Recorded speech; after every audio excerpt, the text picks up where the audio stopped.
Hello everyone, welcome to Honestly Rated. Today we're going to be talking about your favorite money-loving maniac, Trigger Happy, the face of Skylanders. He's a cool dude. He was straight from the beginning, part of the starter pack with Gilgren and Spyro, and he is honestly the face of Skylanders, right? If we don't take Spyro, which personally in my mind is like the face of it, because, Spyro's part of his own game series, it would be Trigger Happy. He is very lovable. He has 3 different versions, 4 technically if you even want to go for the Supercharger one, which has a very different set of moves. So we won't talk about him here, but he is popular. He is a very popular guy, and we're going to talk about him today. We're going to go look at his moveset and go see how good is he, honestly. But first, we're going to talk about his lore, which Trigger Happy actually has a pretty unique one, honestly. So, we don't know where he really started at, but we do know what got him into becoming a Skylander. So, there was this little village, dirt poor village out there in Skylands, and they were getting terrorized by some bullies. And, it went on for a while, but eventually they grow bored of that town, and they were going to rob their bank of, I don't know what, honestly, since, again, they're dirt poor. And they were going to hightail it out of there.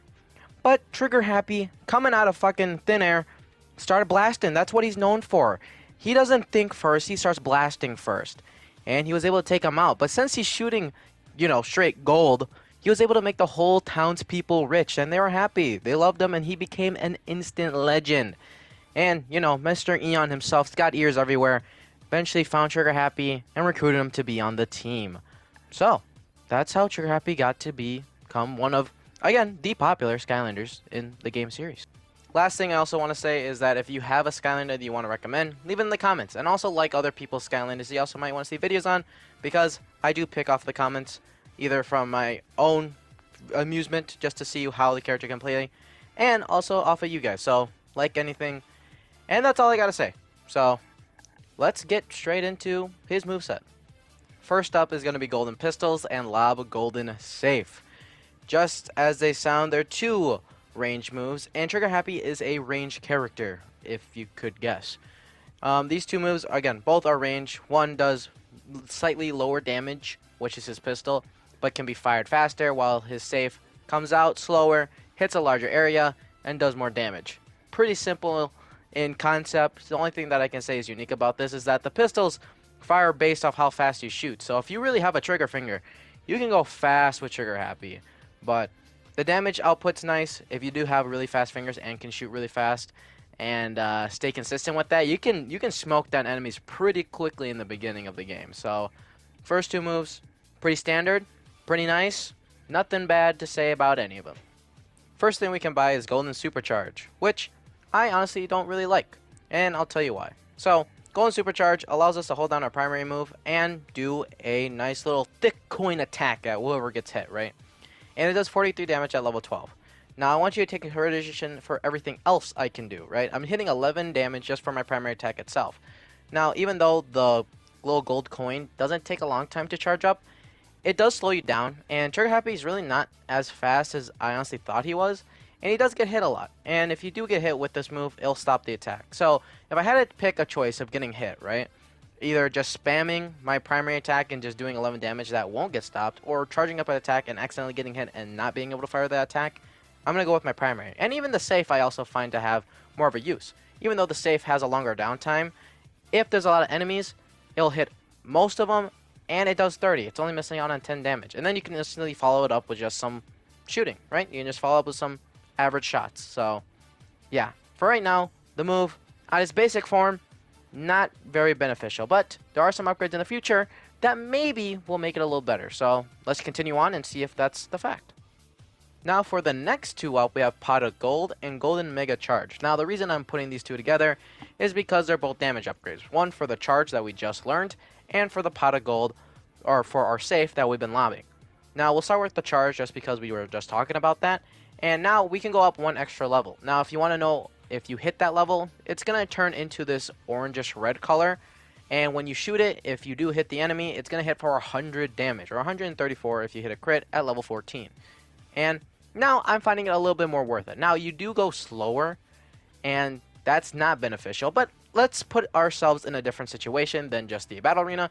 If you start off a battle, maybe walking in, or something, or there's an enemy really far away, or like a boss, or just like a really damaging opponent that's really slow, yeah, I definitely think 100 damage just for him is worth it. Now, if we take a big group of enemies like this right here, I don't find it to still be worth it. Just because, again, if you do get hit before you can lob it out, it's not going to be worth it. But that's why the pot of gold is here, and I definitely find the pot of gold to be a lot more of a useful item, and I find this damage upgrade to be pretty nice. Because doing the extra 10 damage that we could do before, now we can justify using the pot of gold more than just the normal blaster itself. And the extra just 10 damage is just beneficial in general. I'm not a person that really likes like these damage upgrades because I don't find them to be particularly that amusing to buy and use. But I do have to put out in the fact that for right now, we are playing as a Spyro's Adventure character. There's a lot of those. And we're also in the beginning path. So we can let these two slide. They're both beneficials in different way. But at least in the battle arena, the pot of gold is definitely a way better choice. And I still find to be on the fence for the golden blaster. Last up is going to be the golden machine gun, or third move, which hits every single point of nostalgia for me because I loved this when I was a kid. I loved the machine gun, and I still do now because it's just a fucking force to be reckoned with. The machine gun is a fucking machine gun. It blasts so many little pellets at people. It does almost the same amount as your blaster. It has a little bit of a startup time. If you do get hit, you will get forced off of it, and it does have a, I wouldn't say charge time, but a duration time. You can only be on it for a couple seconds, and then it'll force you off, and then you have to re-put it again. But it's fine. It doesn't take that long. And I really enjoy it. It's definitely a nice way to end off the primary path because it is just a good weapon. It is a fun weapon to use. It's not good during like big rushes of enemies. It's more used for, you know, like 5 or 6, and definitely in a bigger arena. And that's why I'm gonna kind of say that like Trigger Happy himself is a character that really benefits from a bigger area than the battle arena. And I definitely think that I'm going to try to really put it in and emphasize it, that even though maybe the footage and me just now I wanted to say complaining, but just pointing out the downfalls is a lot more for just a tinier map like this. I definitely think in longer range maps, the heat is a lot better. And I'll make sure that the score at the end reflects it. I just want to put it out there because I understand where Trigger Happy's kind of character arc kind of puts himself. But I just want to put it out there just to make sure everybody is on the same page. So right now for the primary path, I like it, right? I'm still not really the big fan of the charge shot, but, you know, just the normal blaster themselves, the safe, and now we have this minigun. He is a pretty fun character so far. So hopefully the other paths can help boost it. So let's talk about the top one first. Golden Frenzy is going to deal with our guns, and the first two are going to be Happiness as a golden gun and Bouncing Bullets. Happiness one is just a damage upgrade, which I have to take with a little bit of grain of salt just because this was Spyro's Adventure, their first game, and they weren't too unique with a lot of characters, so I guess I'll take it, but I don't really like it, you know? We're doing like 2 more damage increase for our normal pistols, and we can actually talk about the other one, which is Bouncing Bullets, which is pretty self-explanatory. Our bullets are going to be bouncy. The best way I can put it to show is with this, and a nice way to kind of imagine like the most usefulness out of it is imagine the scenario: you're running away, there's a wall in front of you. If you start blasting that wall, bullets will start coming back and hitting enemies behind you, which is nice because again, Trigger Happy is not the fastest for some reason. He is the craziest and, you know, wild one, but he is definitely not the fastest, and it does help in the long scheme of things. It is just very, I still can't even like think of the word. Not optional, but situational. That's the word. It's very situational. You need to have a place that has walls, and maybe is a lot more kind of compact than normal. I wish the arena actually did have walls, because I definitely think that's maybe a place that would benefit it from the most, but it doesn't. So that's why you got this footage back here. So let's go talk about the last one, because it's a little bit more unique. Last up is Golden Yamito Blast, which is going to be the maximum that we can get off of our blasters. And it still faults from the same shorts as the original charge-ups, but now just a lot more. Because since it is our final one, it takes a while to go, and we go slower and slower as time moves on. Now, again, this move is a lot more beneficial in maps that are more open, and deal with enemies that are a lot slower in stature. Now, the arena isn't really a great place to show it, but you can definitely still try to get it off. But it does show the shortcomings of a move like this. So it does like 200 damage, 360 if you get a crit, and that's a lot of damage, right? Like, that is nothing to scoff at. That is a lot. And obviously, with that many downsides, you're not going to probably get it off that often. It's cool to see. It's a really nice, again, like visually nice move. Just seeing a big ass blast coming straight at the enemies, but it does fall from those short. So, more of another situational one, just because you kind of need to have that openly big map to let one loose. You can definitely get lucky with attacks, right? You could try to like bait enemies, but when you're so slow, a lot of the times you're going to get hit. But it's a cool move. I can't deny it. It was the move I went with a child. But I definitely think the bottom path overall has a lot more beneficial properties to it. And it's also almost as equally as cool as this one. So let's go down to the bottom path. Golden Moneybags is going to be our bottom one, and it's going to deal with our lobbing ability. So just throwing money away and Coin Explosion are going to be our first two. And just like the top, the first one is just more of a beneficiary to the move. It lets us to lob it a lot farther, which is cool. Nice. That's awesome, because I really do like the lobbing. And now the second one, just like the top one too, actually gives us something to talk about. So this one's going to allow coins to actually come out of it and do roughly the same amount of damage as your blaster. Now, it might not seem like a lot, right? Definitely think that bouncing bullets would be more of a beneficiary than anything else. It definitely just kind of has that property. But the reason I think this one's a lot better than bouncing bullets, and even just the charge itself, is because the 13 damage hits even more of an area than the pot really does. As you see, the pot hits a pretty good sum of enemies. It's pretty big. It does a lot of damage. And if we had to take those couple, like, few charges from the other top, you can throw these out pretty quickly, and I think faster than if you could just throw out one of the charges, like for like the 100 damage. And just having the extra damage there, especially if there's like littler enemies, you'll hit them all. You'll just hit them all. It's still not a lot. It's still not the craziest thing, but I definitely think it adds a lot more than just bouncing bullets. And I definitely see it as a worthwhile trade. Time to flip the coin with heads or tails. I think this move is so much better than any of the top path moves all combined. I really like this one because it fits his personality, and it's just a really good move. So this is going to give extra damage to our lobbing. So whatever you whoopie do. If it only did that, then obviously it wouldn't be I wouldn't be gloating about it. The cool thing about this is, one, again, gigantic ass coin. That's cool already. But if it hits heads, it's going to turn into a mine that shoots a laser beam upwards. Now, I don't know if it's weighted. I don't know if this coin is more able to land on tails than heads. I couldn't fucking tell you. But what I can tell you is that this fits in with an average gambler. I love the idea that this move has two purposes.